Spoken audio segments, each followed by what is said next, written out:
আমি তাদেরকে স্পষ্ট ভাষায় বলে দিতে চাই, এই অপবাদ যদি আমাদের মাঝে সীমাবদ্ধ না হয়, আজকেও যদি আমরা আমাদের জবানকে হেফাজত করতে না পারি, আর এই অপবাদ যদি আলেমের বিরুদ্ধে যায়, আল্লাহ বরদাস্ত করবে না, টুকরা টুকরা করে দেওয়া হবে।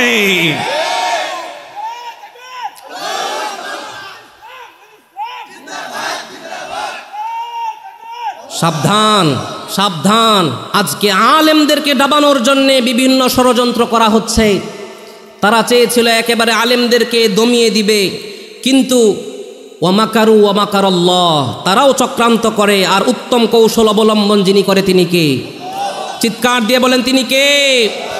একটা শব্দের মাধ্যমেই আলেমদের চূড়ান্ত বিজয় আল্লাহ তাআলা দুনিয়াতে দেখিয়েছেন, আর এই জালেমদেরকে একটা শব্দের মাধ্যমেই পতন ঘটিয়েছেন।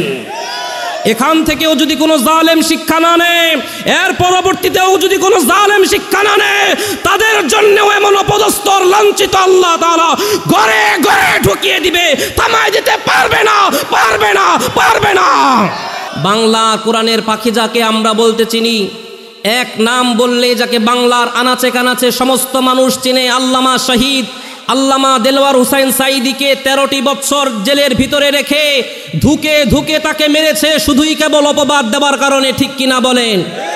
আল্লামা মামুনুল হককে মানি ব্যাগ চুরি আর ছিনতাইকারীর অপরাধে অপবাদ দিয়ে তাকে জেলখানায় ভিতরে ভরে রেখেছে 3টি বছর, তার উপর অকথ্য নির্যাতন চালিয়েছে, ঠিক না বে ঠিক? খালাকা ফাসাওয়া والذي قدر فهدى وبصر بالحق أهل العمى يرى ويسمع دبيب النملة على الصخرة الصمام لا يعزب عنه مثقال ذرة في الأرض ولا في السماء ونشهد أن لا إله إلا الله ونشهد أن سيدنا وسندنا وحبيبنا ومولانا محمدا عبد الله ورسوله أما بعد فأعوذ بالله من الشيطان الرجيم بسم الله الرحمن الرحيم بلى من كسب سيئة وأحاطت به خطيئة فأولئك أصحاب النار هم فيها خالدون وقال النبي صلى الله عليه وسلم إن الله لا ينظر إلى صوركم وأموالكم ولكن ينظر إلى قلوبكم وأعمالكم أو كما قال عليه الصلاة والسلام সবাই প্রাণটা খুলে জবানটা ছেড়ে দিয়ে আমরা দুরূদ ইব্রাহিম পড়ি। আল্লাহুম্মা সাল্লি আলা মুহাম্মাদিন ওয়া আলা আলি মুহাম্মাদ كما صليت على إبراهيم وعلى آل إبراهيم إنك حميد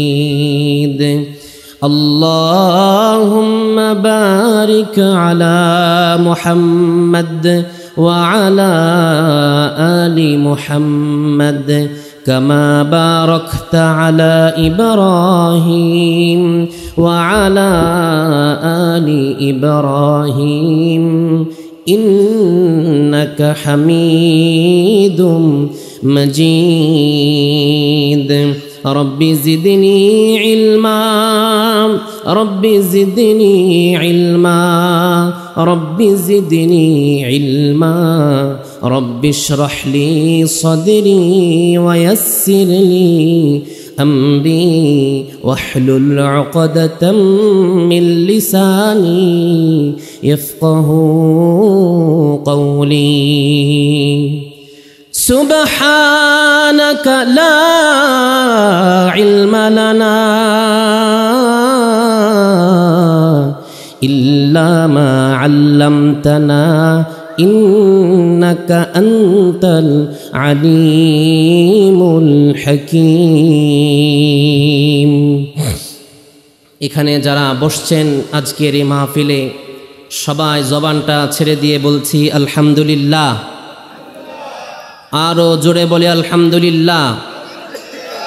চিৎকার দিয়ে আল্লাহর নামটা বলেন তো আল্লাহু আকবার। আরো জোরে ঈমান দীপ্ত কণ্ঠে জীবনের সবটুকুন আওয়াজ গলার মাঝ বরাবর এনে চিৎকার দিয়ে বলেন আল্লাহু আকবার।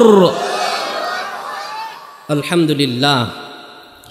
এই আওয়াজ শেষ পর্যন্ত থাকবে তো ইনশাআল্লাহ? বলেন না ইনশাআল্লাহ? ভাই আমার ইকো দেন, মাস্টারটা দেন। হ্যাঁ, দরকার হয় সাউন্ড কমায় বেসটা দেন, আমার আওয়াজ যেন টানে। ব্যাস, ঠিক আছে আলহামদুলিল্লাহ। আজকের অর্জুনচর মধ্যপাড়া যুব সমাজের উদ্যোগে তাফসিরুল কোরআন মাহফিলের ইন্তেজাম করেছেন অত্র এলাকার যুব সমাজ, আমার তরুণ প্রজন্মের আমার তরুণ ভাইয়েরা। যুগ জামানা পাল্টে দিতে চায় না অনেকজন, শুধুই এক যুবকই আনতে পারে জাতির জাগরণ, ঠিক না বেঠিক? আলহামদুলিল্লাহ, যেই যুব সমাজ ভাইদের উদ্যোগে আজকের এই আয়োজন, আল্লাহ তাআলা প্রত্যেককে দিনের উমরে ফারুক হিসাবে কবুল করেন, পড়েন আমিন। মাহফিলের শুরুতেই আজকের মাগরিবের পর থেকে খুব চমৎকার আলোচনা হয়েছে আলহামদুলিল্লাহ। এখন আমি যখন মাহফিলে ঢুকছিলাম দেখলাম এই পরিমাণ মেলা এখানে বসছে, এত বিশাল মেলা, মনে হয় এই মৌলভী বাজারেও এত বড় মেলা হয় না। কি পরিমাণ মানুষ! সবাই যদি এখানে চলে আসতো, আলহামদুলিল্লাহ মাহফিল পুরোপুরি ভরে গেছে। সবাই যদি চলে আসতো মাহফিলে হয়তো বা আজকে আর জায়গা হতো না। তাই আমি উদারত আহ্বান জানাবো, এই বরকতময় মুবারক মজলিসে, এটা বৎসরে একবার হয়, আগামী বৎসর আমি হায়াতে বাঁচলে হবে, নয়তোবা হবে না। কিন্তু আজকের এই মাহফিলে যদি আমি বসতে পারি, হতে পারে এটাই আমার নাজাতের একটা উসিলা হয়ে যাবে। আল্লাহর নবী বলেন, বুখারীর বর্ণনা 6408 নম্বর হাদিস, নবীজি বলেন, ইন্না লিল্লাহি মালাইকাতান ইয়াতুফুনা ফিত তুরুক, আল্লাহর কিছু নির্দিষ্ট ফেরেশতা আছে যারা অলিতে গলিতে রাস্তায় রাস্তায় ঘুরে। তারা কেন ঘুরে? ইয়ালতামিসুনা আহলাদ যিকির, তারা রাস্তায় রাস্তায় ঘুরে আর দেখে কোথায় আল্লাহর কোরআনের মজলিস হয়েছে, কোথায় কোরআনের মাহফিল হয়েছে। একটু যদি সবাই জবান ছেড়ে বলতেন সুবহানাল্লাহ। তারা এইভাবে ঘুরে আর খুঁজে।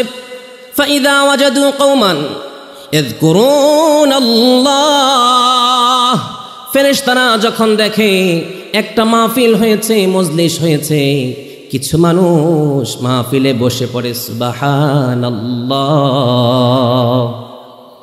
একটু পড়েন তো সুবহানাল্লাহ, বলেন তো আলহামদুলিল্লাহ, লা ইলাহা ইল্লাল্লাহ, চিৎকার দিয়ে বলেন আল্লাহু আকবার। হাদিসটা অনেক বড়, আমি সংক্ষেপে বলছি। আল্লাহ তাআলার কাছে যখন এই ফেরেশতারা মাহফিলটা পেয়ে যায়, ইয়াহুফুনা বিআজনিহাতিহিম, ইলাস সামাইদ দুনিয়া, মাহফিলের চতুর্পাশে তারা বেষ্টন করে আল্লাহ পর্যন্ত চলে যায়। আর আল্লাহর সাথে ফেরেশতাদের কথোপকথন হয়।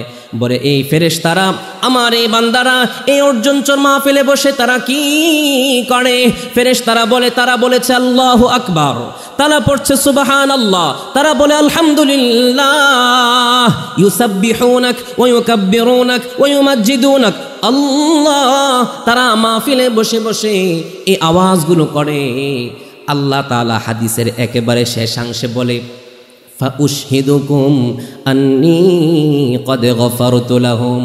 ও ফেরেশতারা, তোমরা সাক্ষী থাকো, আজকে যারা মাহফিলের ভিতরে ঢুকেছে তাদেরকে আমি আল্লাহ রব্বুল আলামিন মাফ করে দিলাম। এমনকি শুধু তাই নয়, মাহফিল থেকে বের হওয়ার আগে একদল ফেরেশতা ঘোষণা দিতে থাকবে, কুমু মাগফিরান লাকুম, মাহফিল থেকে বের হয়ে যাও, এমন অবস্থা তোমাদের জিন্দেগির আর কোনো গুনাহ বাকি রইল না। চিৎকার দিয়ে বলেন আল্লাহু আকবার। তাহলে যারা বাহিরে আছি ইনশাআল্লাহ অতি শীঘ্রই চলে আসব, এবং আমরা এখানে যারা আছি আমার সাথে সাথে সাথে একটু জবানের সাথে মিলিয়ে কথা বলতে পারবো তো ইনশাআল্লাহ?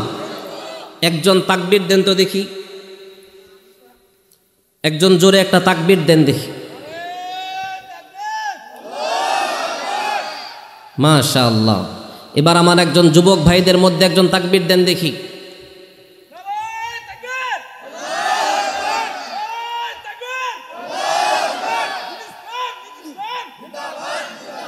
মাশাআল্লাহ, মাশাআল্লাহ, চিৎকার দিয়ে বলেন মাশাআল্লাহ।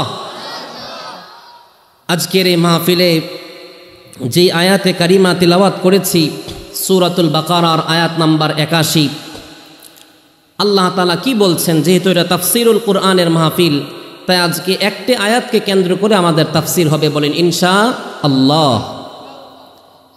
এবং আজকের এই মাহফিলটা যেন এমন বরকতময় মাহফিল হয় যে এই মাহফিলটা শুধুই একটা শো আর ফ্যাশনের জন্য যেন না হয়, এটা যেন আমার হেদায়েতের একটা জরিয়া হয়। এমন কিছু কথা যেন আমি পাই যে কথার উপর আমি আমল করতে পারি, পড়েন আমিন। একটা কথার উপর যদি আজকে নিজেকে ফিট করতে পারি যে ইনশাআল্লাহ আজকে এই কথা, এরপর থেকে জীবনে সবসময় এই কথার উপর আমল করব, এমন হিম্মত যদি কেউ করতে পারে, আজকের মাহফিল সার্থক। পারবো না ইনশাআল্লাহ? ইনশাআল্লাহ। তাহলে 81 নম্বর আয়াতে সূরাতুল বাকারার আল্লাহ কি বলছেন? আল্লাহ পাক বলছেন, বালা মান কাসাবা সাইয়্যাতান ওয়া আহাতাত বিহি খাতিআহ ওয়া আহাতাত বিহি খাতিআহ। বলেন আল্লাহু আকবার।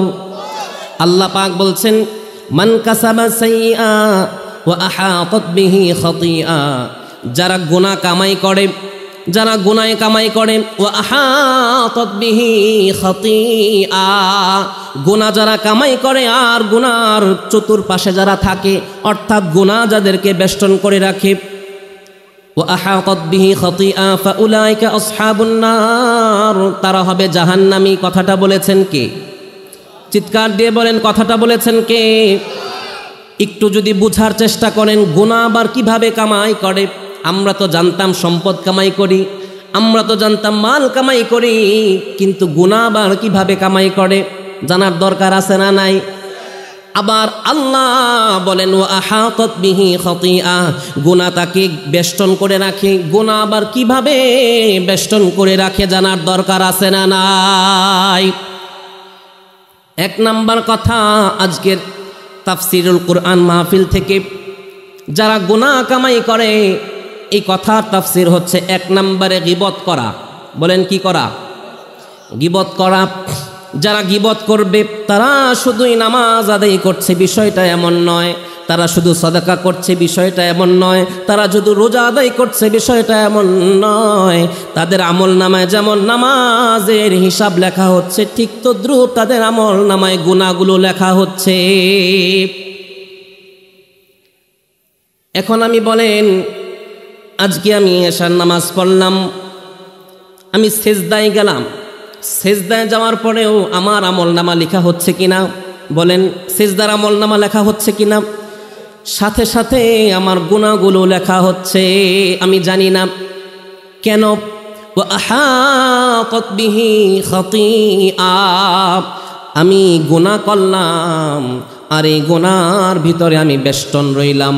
এই কথাটা বলেছেন আমার আল্লাহ। তার মানে 24 ঘন্টা আমি যত আমল করি কেমন যেন সব সময় আমার গুনার খাতাগুলো লেখা হতে থাকে। তাহলে বুঝে থাকলে বলেন কোন কাজ করলে, আমি নামাজ পড়লেও আমার নামে গুনাহ লেখা হয়? কোন কাজ করলে? মানুষের সমালোচনা, তাই না? মানুষের সমালোচনা, গীবত করা। এখন সমালোচনা হয় কি দ্বারা একটু বলেন তো? এই গুনার কাজটা হয় কোন অঙ্গ দ্বারা বলেন? জবান দ্বারা, জবান দ্বারা, তাই না? এখন এই জবানের ব্যাপারে কয়েকটা হাদিস আমরা শুনবো, তারপরে আমরা। আল্লাহর নবী বলেন, ইদা আসবাহা ইবনু আদম, যখন বনি আদম সকাল যাপন করে, সকাল হয়, তুকাফিরুল লিসান ফাইন্নাল আ'যা কুল্লাহা তুকাফিরুল লিসান। সকাল যখন হয়ে যায়, হাত পা চোখ কান সব অঙ্গগুলো জিহ্বাকে বলতে থাকে, ও জিহ্বা নাহনু বিক, আমরা কিন্তু তোমার উপর নির্ভরশীল, সুতরাং ইত্তাকিল্লাহা ফিনা, সুতরাং আল্লাহকে ভয় করো আমাদের ব্যাপারে। কেন? সমস্ত অঙ্গগুলো বলতে থাকে, ইদাস্তাকামতা ইস্তাকামনা, জিহ্বা তুমি যদি ভালো থাকো, তুমি যদি সঠিক পথে থাকো, তাহলে আমরা সমস্ত অঙ্গগুলো সঠিক পথে থাকব। ওয়া ইন ইয়াওয়াজাজতা ইয়াওয়াজাজনা, আর জিহ্বা তুমি যদি বক্র হয়ে যাও, তাহলে আমরা সমস্ত অঙ্গগুলো বক্র হয়ে যাব। এই কথার মানে কি? দেখবেন মানুষকে মানুষের সাথে ঝগড়া লাগে, মারামারি লাগে কোনো কথা ছাড়াই। কি বলেন? কথা ছাড়াই গিয়ে একজনকে মারা শুরু হয়েছে, এরকম হয় না? না, একটা কথা, একটা কথার পর পাল্টা জবাব, পাল্টা জবাব। জবান মুখ যখন খারাপ হয়ে যায়, মানুষ হাত তুলতে বাধা দেয় না, তাই না? এই যে জবান আমার ঠিক রইল না, মারামারি শুরু হয়ে গেল। জবানের দ্বারা, জবানের কারণে জিনা হয় মানে কি? মানুষ জিনা একবারই করে ফেলে, বিষয়টা এমন নয়। জবান দ্বারা দুইজন রাজি হয়, কথা বলে, তারপরে জিনা শুরু হয়ে যায়, তাই না? ঠিক নবীজি হাদিসের মধ্যে বলেন, এজন্যই ইদাস্তাকামতা ইস্তাকামনা ওয়া ইন ইয়াওয়াজাজতা ইয়াওয়াজাজনা, জিহ্বা তুমি যদি ভালো থাকো তাহলে আমরাও ভালো থাকবো। ওয়া ইন ইয়াওয়াজাজতা ইয়াওয়াজাজনা, আর তুমি যদি বক্র হয়ে যাও, তোমার জবান যদি খারাপ হয়ে যায়, আমার অঙ্গ প্রত্যঙ্গগুলো শরীরের সবগুলো খারাপ হয়ে যাবে। ঠিক কিনা বলেন? এজন্য জিহ্বার হেফাজত করার দরকার আছে না নাই? বলেন আছে না নাই? লম্বা হাদিস, একেবারে শেষ অংশে বলছি। নবীজি মুআজ রাদিয়াল্লাহু আনহুকে বলছেন, ও মুআজ, আলা আদুল্লুকা বিমিলাকি যালিকা কুল্লিহি, ও মুআজ, আমি কি তোমাকে দিনের সবচেয়ে বড় খুঁটি, দিনের মজবুতি খুঁটি কোনটা এটাকে বলে দিব না? খুঁটি বলতে মানে কি? ঘরের যদি খুঁটি ঠিক না থাকে, ঘর থাকবে? তার মানে দিনেরও একটা খুঁটি আছে, এই খুঁটির কথা কি আমি বলে দিব না?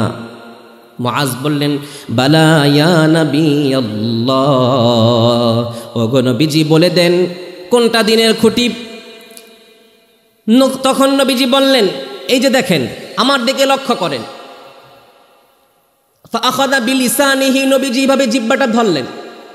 ফাআখাযা বিলিসানিহি, জিহ্বা ধরার পরে মুআজকে বললেন, কুফা আলাইকা হাযা, ও মুআজ, তুমি তোমার এই জিহ্বাটাকে সংযত রাখবে।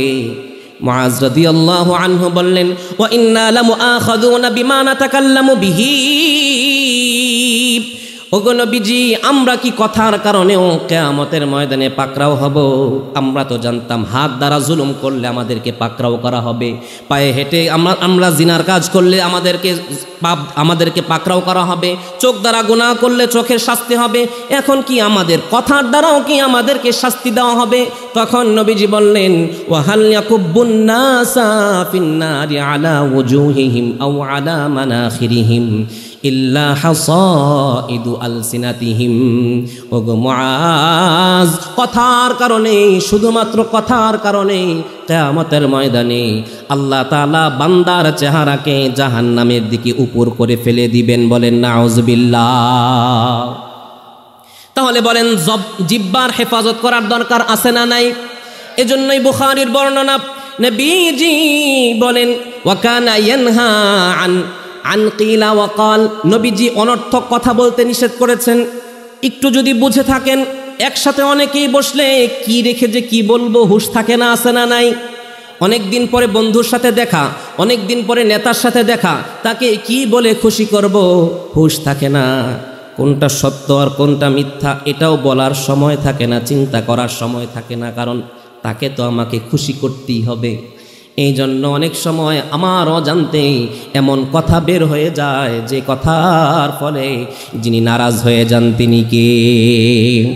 এটাই নবীজি বলেন, বুখারীর বর্ণনা 6477 নম্বর হাদিস। নবীজি বলেন ওয়া ইন্নাল আবদা লা ইয়াতাকাল্লামু বিল কালিমাহ মিন রিদওয়ানিল্লাহ, বান্দা অনেক সময় এমন কথা বলে ফেলে, লা ইউলকি লাহা বালা, বান্দা জানেও না এই কথা বলার সাথে সাথে যিনি খুশি হয়ে গিয়েছেন তিনি কে। আমরা অনেক সময় অনেক কথা বলি যেটা আমরা জানি না আল্লাহ খুশি হয়ে যায়। এর ফলে কি হবে? ইয়ারফাউহুল্লাহু বিহা দারাজাত, এই কথার কারণে আল্লাহ খুশি হয়ে যান, আর আল্লাহ খুশি হওয়ার কারণে বান্দার মর্যাদা দুনিয়া এবং আখিরাতে বৃদ্ধি করে দেন। সুবহানাল্লাহ। আবার শুধু একটা জবানের কারণে, একটা কথার কারণে ওয়া ইন্নাল আবদা লা ইয়াতাকাল্লামু বিল কালিমা মিন সাখাতিল্লাহ, আবার এমন কথা বান্দা বলে ফেলে লা ইউলকি লাহা বালা, এমন কথা বান্দা বলে ফেলে যে কথা সে বুঝেও নাই কি বলল, সে জানেও না কি বলল, অথচ এই কথার কারণে যিনি নারাজ হয়ে গিয়েছেন তিনি কে? চিৎকার দিয়ে বলেন তিনি কে? ইয়াহউই বিহা ফি জাহান্নাম, এই কথার কারণে আল্লাহ নারাজ হয়ে গিয়েছে। আর এই কথার উপর যদি বান্দা অবিচল থাকে, কিয়ামতের ময়দানে জাহান্নামের ফয়সালা যিনি দিয়ে দিবেন তিনিও কে? তাহলে জবানের হেফাজত করার দরকার আছে না নাই? বলেন জবানের হেফাজতের দরকার আছে না নাই? বুখারীর 6474 নম্বর হাদিস, নবীজি বলেন দুইটা জিনিসের আমানত জামানত আমাকে যে দিবে, আমি রহমাতুল লিল আলামিন তাকে জান্নাতে নেওয়ার জিম্মা হয়ে যাব। সুবহানাল্লাহ। আসতে বলেন, আরো আসতে বলেন সুবহানাল্লাহ। নবীজি বলেন মান ইয়াজমান লি মা বাইনা লাহিয়াইহি ওয়া মা রিজলাইহি আজমান লাহুল জান্নাহ, আমাকে যেই ব্যক্তি দুই চোয়ালের মাঝখানের জায়গার নিরাপত্তা দিবে, দুই চোয়াল, এক চোয়াল এই এক চোয়াল, মাঝখানের জায়গাটার নাম কি? বলেন তো মাঝখানের জায়গাটার নাম কি? জিহ্বা। জিহ্বার হেফাজত যে ব্যক্তি করবে, ওয়ামা বাইনা রিজলাইহি, দুই পায়ের মাঝখানের জায়গার নাম কি? লজ্জাস্থান। দুই পায়ের মাঝখানের জায়গার নাম কি? লজ্জাস্থান। নবীজি বলেন মান ইয়াজমান লি মা বাইনা লাহিয়াইহি ওয়া মা রিজলাইহি, যেই ব্যক্তি আমাকে দুই চোয়ালের মাঝখানে জবানের হেফাজতের নিশ্চয়তা আমাকে দিবে, লজ্জাস্থানের হেফাজতের নিশ্চয়তা দিবে, আজমান লাহুল জান্নাহ, আমি রহমাতুল লিল আলামিন কিয়ামতের ময়দানে তাকে জান্নাতে নেওয়ার জন্য আমি জামিন হয়ে যাব। সুবহানাল্লাহ। চিৎকার দিয়ে বলেন আল্লাহু আকবার। জবানের হেফাজতের দরকার আছে না নাই?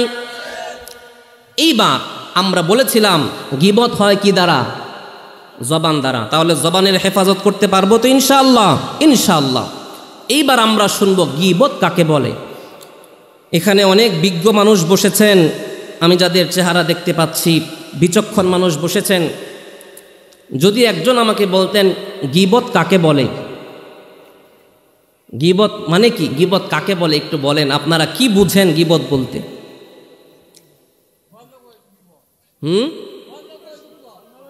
সমালোচনা, এটাই তো, তাই না? এবং এই সমালোচনা, অন্যের সমালোচনা পিছনে পিছনে করার নামই হচ্ছে গীবত, এটাই তো আমরা জানি, তাই না? এখন যদি আমি বলি সমালোচনা শুধু পিছনে করার নাম গীবত নয়, সমালোচনা সামনে সামনে করাও গীবত, বিশ্বাস হয়? কথাটা আমি বলি নাই, বলেছেন রাহমাতুল্লিল আলামিন। চিৎকার দিয়ে বলেন আল্লাহু আকবার। হাদিসটি সহিহ মুসলিমে এসেছে, 6487 নম্বর হাদিস। নবীজি বলেন, আবু হুরায়রা রাদিয়াল্লাহু আনহু থেকে বর্ণিত, আতাদরুনা মাল গীবা, ও সাহাবীরা তোমরা কি জানো গীবত কাকে বলে? গীবত কাকে বলে তোমরা কি জানো? ক্বালু আল্লাহু ওয়া রাসূলুহু আ'লাম। সমস্ত সাহাবায়ে কেরামের একটা অভ্যাস ছিল, জানা সত্ত্বেও তারা কোনোদিন উত্তর দিতেন না, বলতেন আল্লাহু ওয়া রাসূলুহু আ'লাম। এই বিষয়ে আমার থেকে, আমাদের থেকে আল্লাহ এবং তার রাসূল ভালো জানে, বলেন সুবহানাল্লাহ। কিন্তু কপাল পুরো আমরা আলেমরা 20 বছর 22 বছর পড়ার পরে, কোরআন হাদিস পড়ার পরে যে জিনিস জানে না, আজকে কিছু গুগল মুফতি আর গুগল মাওলানা ওনারা মোবাইলে সার্চ করে তাদের থেকে বেশি জানে। এটা করা যাবে না, এটা বিদআত, ওইটা করা যাবে না, ওইটা বিদআত। আছে না নাই? বলেন। জীবনে কোনোদিন মাদ্রাসার বারান্দাতেও যায় নাই। আপনি যদি তাকে আলিফ থেকে ইয়া পর্যন্ত বলেন, একটা হরফ যে সে শুধু শুদ্ধ করে বলতে পারে, এমন গ্যারান্টিও হয়তো বা থাকবে না।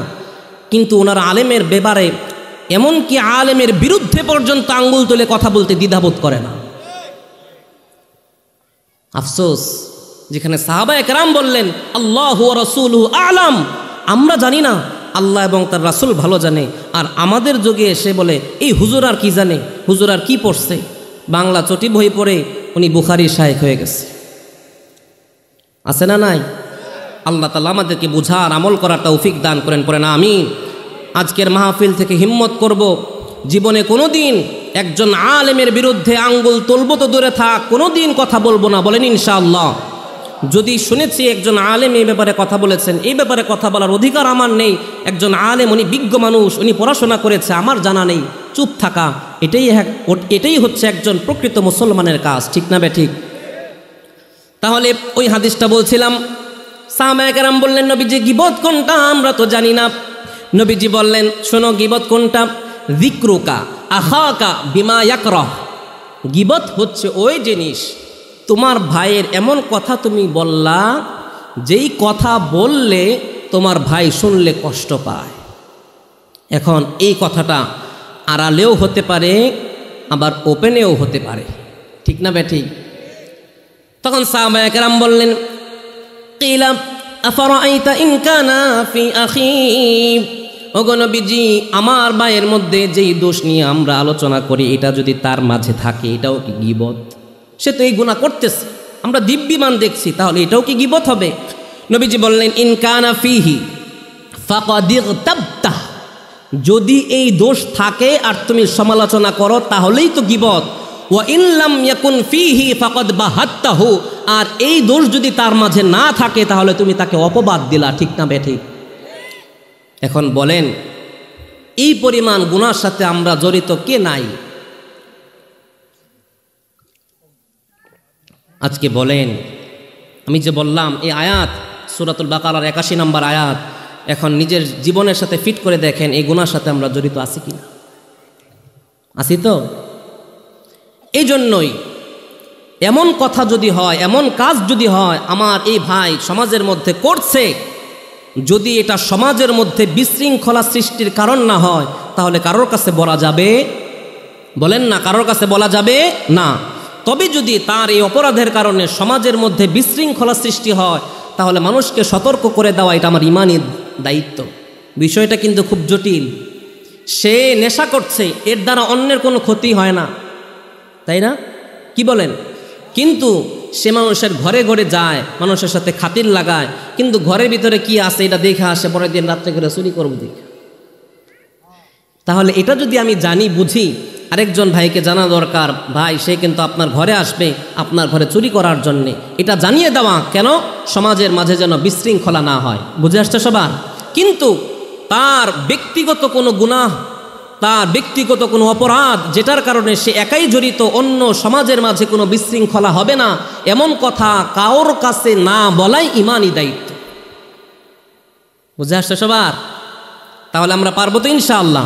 ইনশাআল্লাহ বলেন ইনশাআল্লাহ। তাহলে এটা জানলাম আমরা গীবতের পরিচয়। এবার গীবতের ভয়াবহতা কি? 1 নাম্বার, মাররান নবী সাল্লাল্লাহু আলাইহি ওয়াসাল্লাম বিকবরাইনি, নবীজি একবার দুইটা কবরের পাশ দিয়ে হেঁটে যাচ্ছে। তখন নবীজি বললেন ইন্নাহুমা লা ইউআযাবান, এই দুইটা কবরের মধ্যে আযাব হচ্ছে। আবার নবীজি বললেন কেন আযাব হচ্ছে?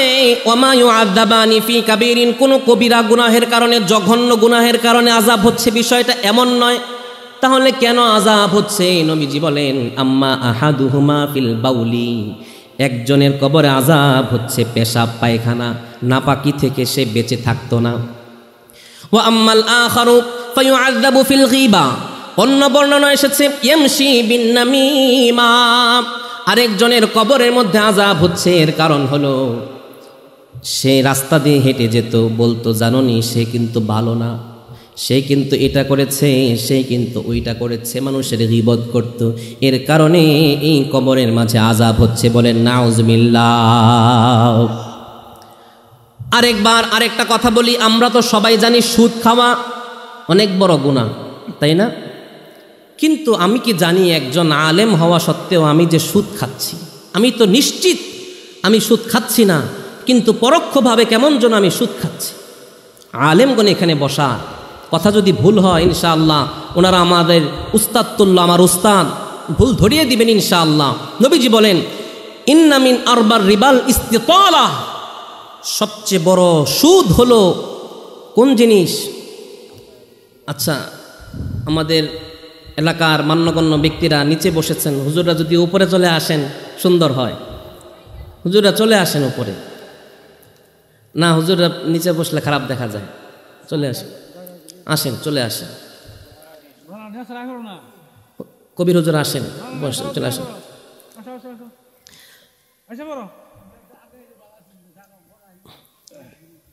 আচ্ছা, এবার আমার দিকে মনোযোগ দেন, এবার আমার দিকে মনোযোগ দেন। এক নাম্বার কথা, যে আমরা আলেম হওয়া সত্ত্বেও সুদ খাচ্ছি, কথাটা কেমন শুনতে একটু অন্যরকম না? জানা সত্ত্বেও সুদ খাচ্ছি, আসলে পরোক্ষভাবে সুদ খাচ্ছি। কেন? নবীজি বলেন ইন্না মিন আরবার রিবা, ইন্না মিন আরবার রিবাল ইস্তিতালা ফি আরজিল মুসলিমি বিগাইরি হাক্কিন, অন্যায়ভাবে কোনো মুসলমানের মান সম্মানে আঘাত আনে এমন কোনো কথা বলার নাম হচ্ছে সবচেয়ে বড় সুদ। বলেন নাউজুবিল্লাহ। এখন আমার মনে যদি আমি প্রশ্ন করি, এই জীবনে কত মানুষকেই না নাক ছিটকালাম, কত মানুষকেই না জীবনে ছোট করলাম, মানুষের সামনে টিটকারি করলাম, এমন কাজ করেছি তো? হয় নাই এমন কাজ? আজকে থেকে আমরা হিম্মত করব যে ইনশাআল্লাহ কোনো দিন কোনো মানুষকে ছোট করার উদ্দেশ্যে, মানুষকে ঠাট্টা করার উদ্দেশ্যে, মানুষকে কষ্ট দেওয়ার উদ্দেশ্যে কোনো দিন কথা বলবো? বলেন না, বলবো না ইনশাআল্লাহ। বলেন ইনশাআল্লাহ। আরেকটা হাদিস শুনেন, লাম্মা উরিজা বি, আমাকে যখন মেরাজের রাত্রে জিব্রাইল আলাইহিস সালাম উপরে নিয়ে যাচ্ছিলেন, মারারতু বিকাউমিন লাহুম আযফারুম মিন নুহাস, আমি একটা সম্প্রদায়ের উপর দিয়ে যাচ্ছিলাম, দেখতে পেলাম যাদের নখগুলো হচ্ছে তামার। একটু যদি বুঝে থাকেন ওই সম্প্রদায়ের নখগুলো কিসের ছিল? তামার। তামার। ইয়াখমিশুনা উজুহাহুম ওয়া সুদুরহুম, তারা তাদের নখগুলো দিয়ে চেহারার মধ্যে আশ্রাচ্ছে আর বুকের মধ্যে ভেবে আশ্রাচ্ছে। ফাকুলতু মান হাউলাই ইয়া জিবরিল, ও জিবরিল এরা কারা? তখন জিবরিল আলাইহিস সালাম বলেন হাউলা ইল্লাযিনা, এরা হলো ওই সমস্ত মানুষ, ইয়াকুলুনা লুহুমান নাস ওয়া ইয়াকাউনা ফি ইরজিহিম, তারা হলো এমন মানুষ যারা দুনিয়ার মধ্যে মানুষের গোশত খেত, মানুষের গোশত খেত এবং অন্যায়ভাবে মানুষের ইজ্জত সম্মান হানি করত। কথা কয়টা? কয়টা? ইজ্জত সম্মান হানি করত, আরেকটা মানুষের গোশত খাইত। এর মানে কি? এর মানে আল্লাহ তাআলা 26 নম্বর পারার 16 নম্বর আয়াতে আল্লাহ তাআলা বলছেন, এই যে আমরা একটা আয়াত জানি সবসময় যে কেউ যদি গীবত করে তাহলে সে যেন তার ভাইয়ের মরা গোশত খায়, তাই না? একটা আয়াত আমরা জানি না? এই আয়াতটা কি? ওয়ালা ইয়াগতাব বা'দুকুম বা'দা আইয়ুহিব্বু আহাদুকুম আন ইয়াকুলা লাহমা আখিহি মাইতান ফাকারিহতুমু। আল্লাহ পাক বলছেন ওয়ালা ইয়াগতাব বা'দুকুম বা'দা, তোমরা একে অপরের সমালোচনা করো না। কেন করবে না? আইয়ুহিব্বু আহাদুকুম আন ইয়াকুলা লাহমা আখিহি, তোমাদের কেউ কি পছন্দ করবে তার ভাই মারা গেছে, মরা ভাইয়ের শরীর থেকে গোশত ছিঁড়ে ছিঁড়ে খাওয়া? কেউ পছন্দ করবে? তার মানে হলো গীবত করা কেমন যেন আমার মরা ভাইয়ের শরীর থেকে গোশত টেনে টেনে খাওয়া। বলেন নাউজুবিল্লাহ। তাহলে কি আমরা এই সমস্ত গুনার সাথে জড়িত থাকতে পারি? বলেন না পারি? আরেকটা হাদিস আমরা যদি শুনি, নবীজি বলেন যারা গীবত করে তাদের উদ্দেশ্যে নবীজি একটা ভাষণ দিলেন। ইয়া মা'শারা মান আসলামা, অথবা আরেক বর্ণনা এসেছে ইয়া মা'শারা মান আমানা বিলিসানিহি ওয়া লাম ইয়াদখুলিল ঈমানু কলবাহু, ও মানুষেরা যারা তোমাদের জবানে ইসলাম ধর্ম গ্রহণ করেছো কিন্তু তোমাদের অন্তরে ঈমান প্রবেশ করে নাই। কেমন কথা? জবানে ইসলাম গ্রহণ করেছো কিন্তু অন্তরে ঈমান প্রবেশ করে নাই। তাদেরকে উদ্দেশ্য করে নবীজি বলছেন লা তাগতাবুল মুসলিমিন, তোমরা এক অপরে মুসলমানের গীবত করো না, সমালোচনা করো না। ওয়ালা তাত্তাবিউ আওরাতিহিম, এবং মুসলমানের দোষগুলো তোমরা তালাশ করো না। এখন যদি আমরা বলি আমার মা বোনেরা আছেন, ভাবি একটা পান হবে, হ্যাঁ হবে, পান খাইতে গেছে। কি খাইতে গেছে? পান খাইয়া বসছে, পিড়িটা একটু দেন, একটু বসি, অনেক দিন ধরে আপনার সাথে দেখা নাই, জানেননি কি হয়েছে? কয় কি? ওই যে ওই বাড়ির ওই তো ওই হয়ে গেছে, আছে না নাই? আসলেই? কয় তুমি শুনছো না? এই যে আমার একজনে বলছে। আচ্ছা ঠিক আছে, আজকে সন্ধ্যার সময় যাবো, দেখবো কি আসলে বিষয়টা। মানুষের দোষ সন্ধান করার জন্য যায়, আছে না নাই? এই জন্যই নবীজি বলেন ওয়ালা তাত্তাবিউ আওরাতিহিম, তোমরা মানুষের দোষ সন্ধান করবে না। فإنه من يتبع عوراتهم يتبع الله عورته, কারণ যে ব্যক্তি অন্যের দোষ তালাশ করে আল্লাহ তার দোষ তালাশ করে। বলেন নাউজুবিল্লাহ। আর আল্লাহ যাদের দোষ তালাশ করে, নবীজি বলেন ইয়াফদাহু ফি বাইতিহি, আল্লাহ যদি কারোর দোষ তালাশ করে তাকে তার ঘরের ভিতরে লাঞ্ছিত করে দুনিয়া থেকে উঠিয়ে নেবেন। চিৎকার দিয়ে বলেন নাউজুবিল্লাহি মিন যালিক। এখন বলেন আমরা কি মানুষের সামনে লাঞ্ছিত হতে চাই? লাঞ্ছিত কাকে বলে? আমার ঘরের ভিতরে গেলে আমার বউই আমারে দাম দেয় না, আমার ছেলেও আমারে দাম দেয় না, মেয়েও আমারে দাম দেয় না, আমার কথার কোনো পাত্তাই তারা দেয় না, আছে না নাই? এটাই হচ্ছে দাম দেওয়া, এটাই হচ্ছে অপমান। একজন মানুষ আত্মমর্যাদা সম্পন্ন একজন মানুষ যদি হয় আর তার বউ যদি তাকে দাম না দেয়, তার জীবনটা একেবারেই বিষণ্ণ হয়ে যাবে। ঠিক না বে ঠিক? এই জন্য যদি আমি অন্যের দোষ তালাশ করি, আল্লাহ আমাকে দুনিয়ায় থাকা অবস্থায় লাঞ্ছিত অপদস্থ করেই ছাড়বেন। বলেন নাউজুবিল্লাহ। আমরা অন্যের দোষ তালাশ করব? বলেন না দোষ তালাশ করব? তাহলে আমরা শুনলাম গীবত কাকে বলে, গীবতের ভয়াবহতা কাকে বলে, তাই না? এই যে গীবত, আরেকটা জানলাম আমরা মানুষের নামে কি দেওয়া, অপবাদ দেওয়া। গীবত হচ্ছে যেই দোষ যার মাঝে আছে ওইটা বলার নামই হচ্ছে গীবত, যেই দোষ যার মাঝে নাই ওইটা বলার নামই হচ্ছে অপবাদ, তাই না? এখন বলেন অপবাদ আমাদের সমাজে কম না বেশি? বলেন। আমরা যদি লক্ষ্য করে দেখি, শুধু এই অপবাদগুলো আমাদের মাঝে সীমাবদ্ধ নয়। আমাদের আল্লাহর সৃষ্টির শ্রেষ্ঠতম আকর্ষণ নবী রাসূল পয়গম্বরদের ওয়ারিস ওরাসাতুল আম্বিয়া আলেমদের ব্যাপারেও এই ধরনের কুরচনা কুপ্রবৃত্তির কথাবার্তা বলতেও আজকে আমাদের মুখে বাজে। বলেন, একটু চিন্তা করেন। আমার কারণে, আমার অপবাদের কারণে আজকে আলেম জেলে, একজন আলেমের নামে অপবাদ দেওয়া হয়েছে, একজন আলেম নাকি ধর্ষণ করেছে। বলেন নাউজুবিল্লাহ। আমাদের মুফাসসির 13টি বছর জেলের মধ্যে থেকেছে, ধুকে ধুকে মরেছে, তার নামে অপবাদ দেওয়া হয়েছে তিনি নাকি রাজাকার ছিলেন, তিনি নাকি ধর্ষণ করেছেন। নাউজুবিল্লাহ নাই? আরো আসতে বলেন নাউজুবিল্লাহ। বাংলা কোরআনের পাখি যাকে আমরা বলতে চিনি, এক নাম বললে যাকে বাংলার আনাচে কানাচে সমস্ত মানুষ চেনে, আল্লামা শহীদ আল্লামা দেলওয়ার হুসাইন সাঈদীকে 13টি বছর জেলের ভিতরে রেখে ধুকে ধুকে তাকে মেরেছে শুধুই কেবল অপবাদ দেওয়ার কারণে, ঠিক কিনা বলেন? আল্লামা মামুনুল হককে মানি ব্যাগ চুরি আর ছিনতাইকারীর অপরাধে অপবাদ দিয়ে তাকে জেলখানায় ভিতরে ভরে রেখেছে, 3টি বছর তার উপর অকথ্য নির্যাতন চালিয়েছে, ঠিক না বেঠিক? আমি তাদেরকে স্পষ্ট ভাষায় বলে দিতে চাই, এই অপবাদ যদি আমাদের মাঝে সীমাবদ্ধ না হয়, আজকেও যদি আমরা আমাদের জবানকে হেফাজত করতে না পারি, আর এই অপবাদ যদি আলেমের বিরুদ্ধে যায়, আল্লাহ বরদাস্ত করবে না, টুকরা টুকরা করে দেওয়া হবে।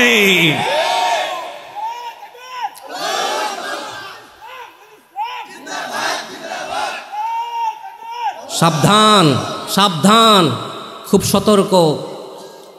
আজকে আলেমদেরকে ডাবানোর জন্য বিভিন্ন ষড়যন্ত্র করা হচ্ছে। তারা চেয়েছিল একেবারে আলেমদেরকে দমিয়ে দিবে, কিন্তু ওয়ামাকারু ওয়ামাকারাল্লাহ, তারাও চক্রান্ত করে। আর উত্তম কৌশল অবলম্বন যিনি করে তিনি কে? চিৎকার দিয়ে বলেন তিনি কে?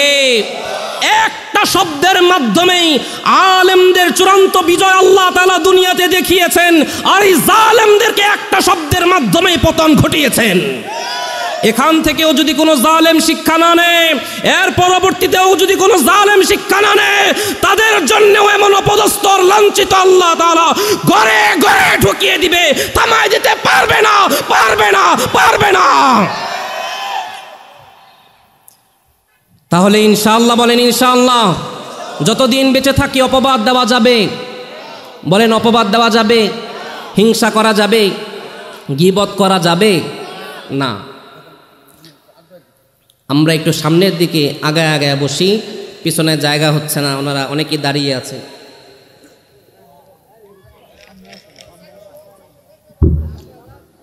একবার সবাই চিৎকার দিয়ে বলেন তো আল্লাহু আকবার, আরো জোরে বলেন আল্লাহু আকবার। একজন তাকবীর দেন, জোরে সোরে চিৎকার দিয়ে তাকবীর দেন একজন, দেখি।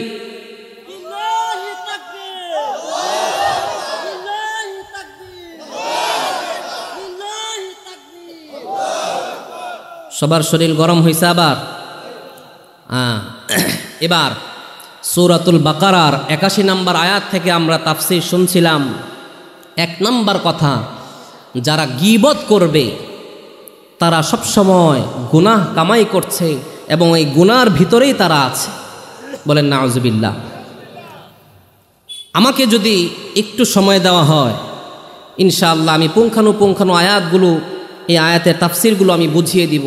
2 নম্বর কথা, যারা হিংসা করবে, যারা হিংসা করে, মানুষের ভালো দ্বারা দেখতে পারে না, এমন যাদের বদভ্যাস আছে, তারা সব সময় আমল করলো ঠিক, কিন্তু এই আমলগুলো যিনি কবুল করেন না তিনি কে? কেন? আল্লাহ পাক বলছেন, বালা মান কাসাবা সাইয়্যাতান ওয়া আহাতাত বিহি খাতিআ ফাউলাইকা আসহাবুন নারি হুম ফিহা খালিদুন। আল্লাহ পাক বলছেন, মান কাসাবা সাইয়্যা, যারা গুনাহ কামাই করে, ওয়া আহাতাত বিহি খাতিআ, আর এই গুনাহ তাদেরকে বেষ্টন করে রাখে। এর মানে কি? এর মানে হচ্ছে একজন মুসলমান হয়ে আরেকজন মুসলমানের ভালো সহ্য করতে না পারা, ঠিক কিনা বলে? এজন্যই ভাই আমার, মুসলমান ভাইয়েরা, আমার শরীরকে পবিত্র করার আগে আমার অন্তরকে পবিত্র করার দরকার আছে না নাই? এজন্যই প্রথমেই খুতবাতে যে হাদিসখানা আমি তেলাওয়াত করেছি, আল্লাহর হাবিব বলেন, ইন্নাল্লাহা লা ইয়ানজুরু ইলা সুওয়ারিকুম ওয়া আমওয়ালিকুম, তুমি দেখতে সুন্দর না কেন, তোমার রূপ আল্লাহ দেখেন না, তুমি ধনী নাকি গরিব এটাও আল্লাহ দেখেন না, ওয়ালাকিন ইনজুরু ইলা কুলুবিকুম ওয়া আমালিকুম, কিন্তু আল্লাহ দেখেন তোমার অন্তর কেমন আর তোমার আমল কেমন। আল্লাহ তাআলা সব সময় বান্দার অন্তর দেখেন। তাহলে এবার যদি বুঝে থাকেন, আমি উপর দিয়ে দেখাই একজনকে, দেখলে বড় ভালো লাগে, দেখলে বলে খুশি হয়ে মুসাফা করি, কিন্তু অন্তরে তার প্রতি বিদ্বেষ আছে না নাই? এমন হিংসুটে মানুষ আছে না নাই? আছে। এবার এই জন্যে আমরা যদি বলে থাকি হিংসা হচ্ছে 4 প্রকার, উলামায়ে কেরাম বলেছেন হিংসা কয় প্রকার? 4 প্রকার। একটা যদি বলি সবার চোখে স্পষ্ট হয়ে যাবে। 1 নাম্বার, তামান্না জাওয়ালান নি'মাতি আনিল মুনআম আলাইহি ওয়ালাউ লাম তান্তাকিল ইলাল হাসিদ। হিংসা করে, হিংসুক ওই ব্যক্তিকে দেখে, নেয়ামত প্রাপ্ত ব্যক্তিকে দেখে হিংসা করে, হ্যাঁ এত কিছু হয়ে গেছে। ওয়ালাউ লাম তান্তাকিল ইলাল হাসিদ, যদিও মৃত্যু পর্যন্ত সে কোনো দিন এর মতো যে উপার্জন করছে সে কোনো দিন এটা উপার্জন করতে পারবে না। তার এলেম দেখে হিংসা করে, তার মাল দেখে হিংসা করে, তার সম্পত্তি দেখে হিংসা করে, তার সৌন্দর্য দেখে হিংসা করে, তার বংশ মর্যাদা দেখে হিংসা করে, কিন্তু সে কোনো দিন এটা উপার্জন করতে পারে না, এমন হিংসটা আছে না নাই? আছে। 2 নাম্বার, তামান্না জাওয়ালান নি'মাতি আনিল মুনআম আলাইহি হুসুলাহু আলাইহা। 2 নাম্বার, 1 নাম্বার হচ্ছে সে কোনো দিন এটা উপার্জন করতে পারবে না কিন্তু হিংসা করেই যায়। 2 নাম্বার, সেই হিংসা করে তার যেটা আছে এটা যেন আমারও হয়, খালি হ্যারই হইতো আমার কেলিকা হয় না, আছে না নাই? 2। 3 নাম্বার, হিংসুটে মানুষ তারা হিংসা করে তার যেটা আছে এটা আমার হইতেই হবে, যেমনি হোক দিনরাত পরিশ্রম করেই হোক, আর যদি ধ্বংস হয়ে যায়, আছে না নাই? 4 নাম্বার, হাসাদে মাজাজ। হাসাদে মাজাজ বলা হয় এমন হিংসাকে, রূপকার্থে হিংসা কিন্তু প্রকৃতপক্ষে এটা হিংসা নয়। তার মানে কি, ওই ভাইয়ের যা আছে আল্লাহ আমারও যেন তা হয়, তারটাও থাকুক আমারটাও হোক, এরকম ভালো চিন্তাধারা আছে না? একজন ভালো আলেম, ওনার মতো এলেম যদি আল্লাহ আমাকে দিতেন, এরকম হিংসা জায়েজ। উনি যেই পরিমাণ খেদমত করেছেন দিন এবং দুনিয়ার, আমিও যদি এরকম করতে পারতাম, এটাকে হিংসা বলা হয় না, এটাকে ঈর্ষা বলা হয়, এটা জায়েজ। এটাকে আবার আরবিতে মুতানাফিসাও বলা হয়। মুতানাফিসা অর্থাৎ ভালো কাজে প্রতিযোগিতা করা। ওয়াফি যালিকা ফালইয়াতানাফাসিল মুতানাফিসুন, বলেন আল্লাহু আকবার। সূরাতুল মুতাফফিফিনের 26 নম্বর আয়াতে আল্লাহ বলছেন এই ভালো কাজের ব্যাপারে তারাও যেন পরস্পর প্রতিযোগিতা করে। তাহলে ভালো কাজের প্রতিযোগিতা করার দরকার আছে না নাই? এই জন্যই নবীজি হাদিসের মধ্যে বলেন, মুসলিম শরীফের বর্ণনা, 2টি কাজের মধ্যে হিংসা করা জায়েজ, অর্থাৎ ঈর্ষা করা। কয়টা কাজে? বলেন কয়টা কাজে? সবাই কি ঘুমায় নাকি? তাহলে বলেন তো কয়টা কাজে হিংসা করা জায়েজ? নবীজি বলেন লা হাসাদা ইল্লা ফিতনাতাইন, 2 ব্যক্তির ব্যাপারে হিংসা করা জায়েজ। 1 নাম্বার, রাজুলুন আতাহুল্লাহুল কুরআন ইয়াকুমু বিহি আনা আল-লাইলি ওয়া আনা আন-নাহার। 1 ব্যক্তি হলো ওই ব্যক্তি যাকে আল্লাহ তাআলা কোরআন দিয়েছেন, কোরআনের জ্ঞান দান করেছেন, আর ওই ব্যক্তি রাত দিন কোরআন তেলাওয়াত করে কোরআনের হুকুম অনুযায়ী জীবনকে পরিচালনা করার চেষ্টা করে। বলেন সুবহানাল্লাহ। ওয়া রাজুলুন আতাহুল্লাহু মালান ইউনফিকুহু আনা আল-লাইলি ওয়া আনা আন-নাহার।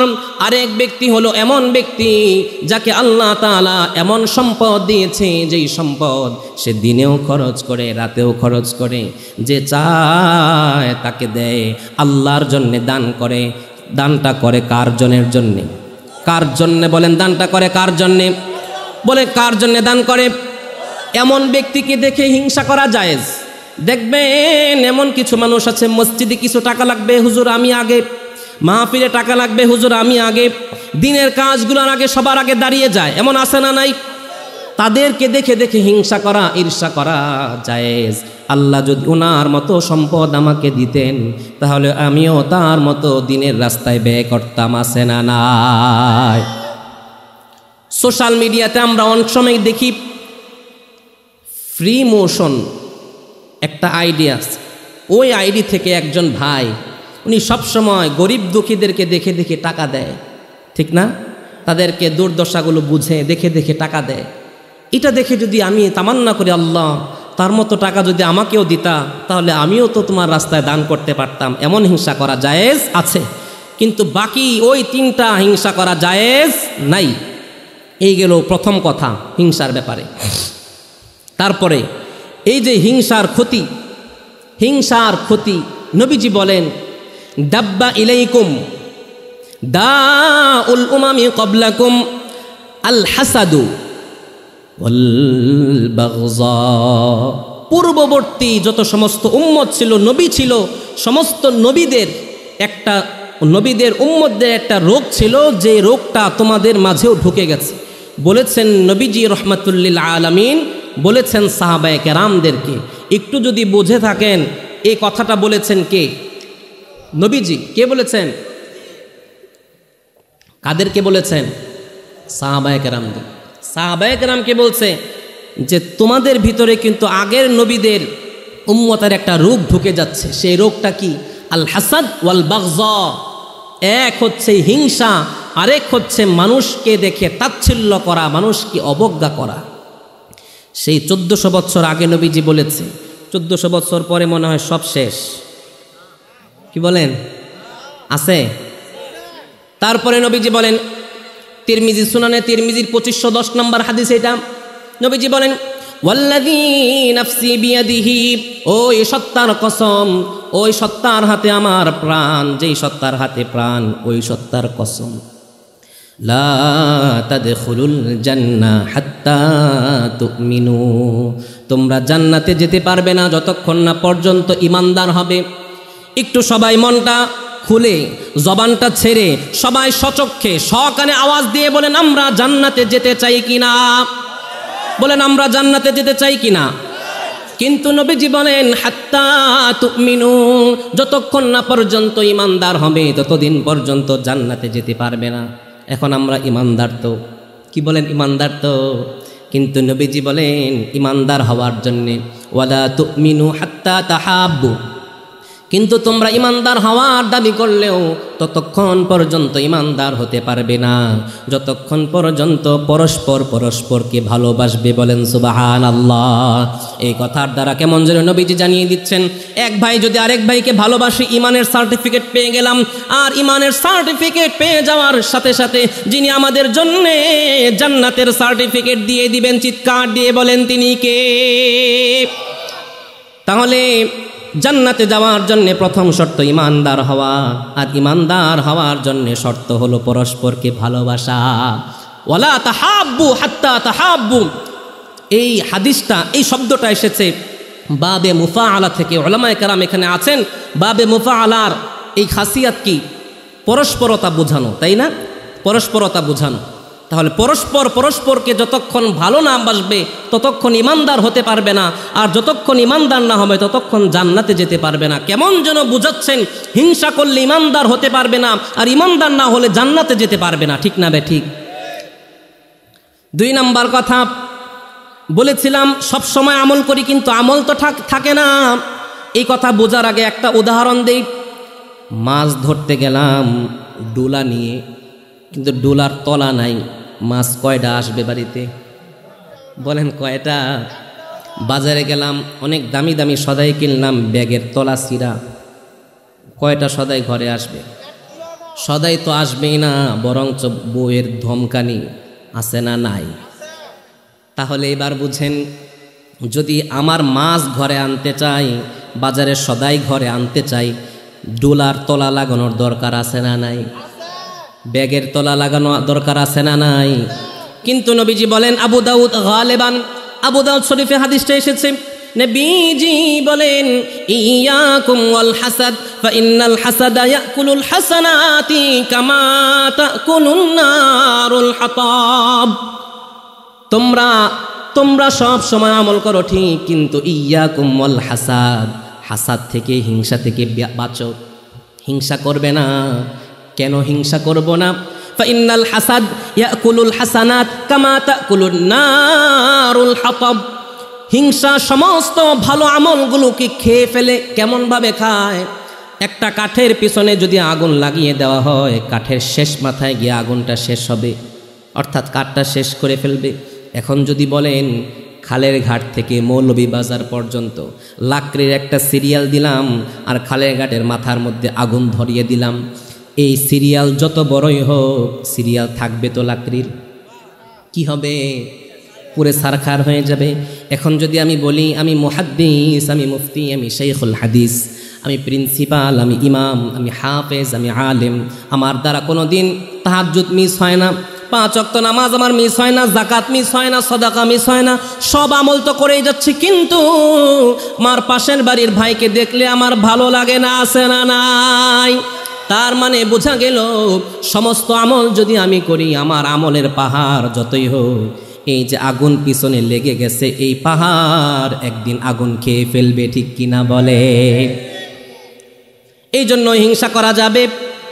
3 নাম্বার কথা, লা ইয়াজুলুন নাস বিখাইরিন, মানুষ ততক্ষণ পর্যন্ত কল্যাণের সাথে থাকে, বরকতের সাথে থাকে, সব কাজে আল্লাহ তাআলা বরকত দেন, মালাম ইয়াতাহাসাদু, যতক্ষণ না পর্যন্ত একে অপরের প্রতি হিংসা করে।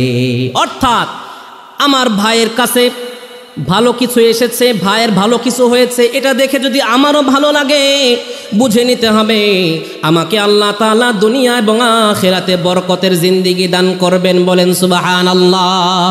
কিন্তু আমার ভাইয়েরটা দেখে যদি আমার ভালো না লাগে, আমার অন্তরে যদি ভালোবাসা কাজ না করে, বুঝে নিতে হবে পদে পদে যিনি লাঞ্ছিত করবেন তিনি কে। তাহলে কি হিংসা করা যাবে? এখন 3 নাম্বার কথা হিংসার ব্যাপারে, যাদের হিংসা বা চক্ষু যাদের দিকে লাগে, বদনজর যেটাকে বলে, বদনজর, এই বদনজর থেকে হুজুর বাঁচবো কীভাবে? দেখবেন কত ভালো মানুষ হঠাৎ বিছানায় পড়ে, সুঠাম দেহের অধিকারী, শরীরে কিচ্ছু নাই, কেন? শরীরের মধ্যে তার বদনজর লেগেছে, আছে না নাই? এই বদনজর থেকে বাঁচার 2টা তাবিজের কথা বলে দিব। কোনো তাবিজের আজ থেকে আর প্রয়োজন হবে না। সূরা ফালাক আমরা কে কে পারি দেখি তো? আলহামদুলিল্লাহ, কে কে পারি? আলহামদুলিল্লাহ। সূরাতুল ফালাক নামান। এই সূরাতুল ফালাক, সূরাতুন নাস এবং ইখলাস, এই 3টা সূরা মাগরিবের পরে, ফজরের পরে 3 বার, কয়বার হইল? 9 বার। মাস্তাতা, এই ফু দিয়ে সারা শরীরে যতটুকু জায়গা আমার হাত যায় ফু দিয়ে দিব ইনশাআল্লাহ। এই ধরনের চক্ষু থেকে, খারাপ চক্ষু থেকে আল্লাহ তাআলা আমাদেরকে হেফাজত করবেন, পড়েন আমিন। অমিন শাররি হাসিদিন ইদা হাসাদ, আল্লাহর কাছে হিংসুকের হিংসা থেকে পানাহ চায়, সূরা ফালাকের শেষ আয়াত। তাহলে পারবো না ইনশাআল্লাহ? 1। 2 নাম্বার হিংসা থেকে বাঁচার 2 নাম্বার কাজ হচ্ছে একটা দোয়া পড়া। পড়েন আমার সাথে, আল্লাহুম্মা ইন্নী আউযু বিকা বিকালিমাতিল্লাহি ইত্তাম্মাহ মিন কুল্লি শাইতানিন ওয়া হাম্মাহ ওয়া মিন কুল্লি আইনিন লাম্মাহ। হাদিসে এসেছে, কানা নবী সাল্লাল্লাহু আলাইহি ওয়াসাল্লাম ইউআউযুল হাসান ওয়াল হুসাইন, নবীজি হাসান এবং হুসাইনকে এই দোয়া পরে ফু দিতেন। ওয়া হুয়া ইয়াকুল, আর নবীজি বলতেন, ইন্না আবাকুম কানা ইউআউযু বিহা ইসমাঈল ওয়া ইসহাক, তোমাদের বাবা ইব্রাহিম, ইসমাঈল এবং ইসহাককে এই দোয়া পরে ফু দিতেন। দোয়াটা হচ্ছে, আল্লাহুম্মা ইন্নী আউযু বিকালিমাতিল্লাহিত তাম্মা মিন কুল্লি শাইতানিন ওয়া হাম্মাহ ওয়া মিন কুল্লি আইনিন লাম্মা। আল্লাহ, আপনার পবিত্র কালেমা দ্বারা আপনার কাছে পানাহ চাচ্ছি। কিসের থেকে পানাহ? মিন কুল্লি শাইতানিন, সমস্ত শয়তান থেকে, ওয়া হাম্মা এবং অনিষ্টকারী বিষাক্ত কোনো কিছু থেকে, ওয়া মিন কুল্লি আইনিন লাম্মা এবং কুদৃষ্টি, খারাপ নজর থেকে আপনার কাছে পানাহ চাচ্ছি।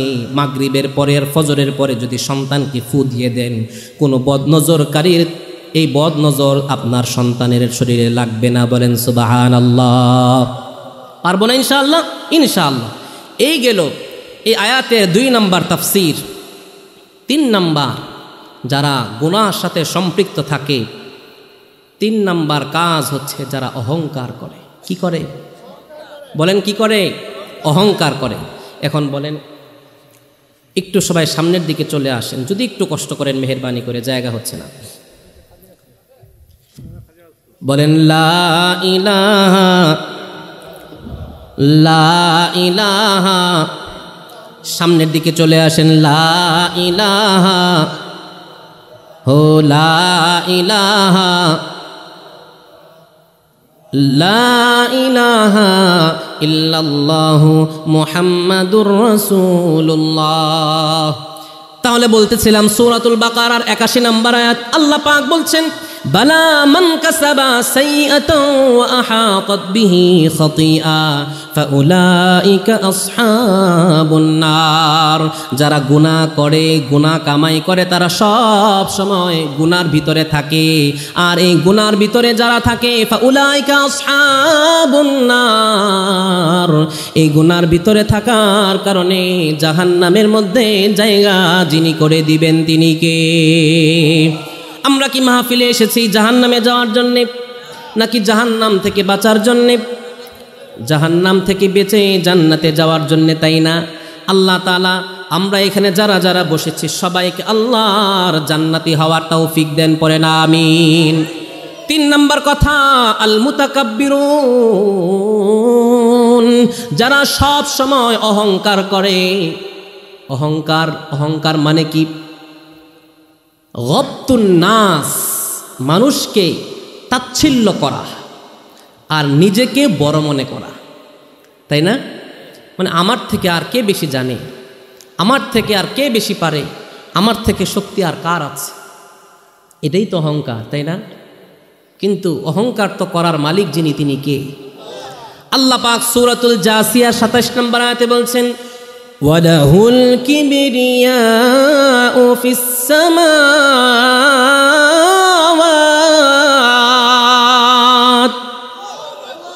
ওয়ালাহুল কিবরিয়াউ ফিস সামাওয়াত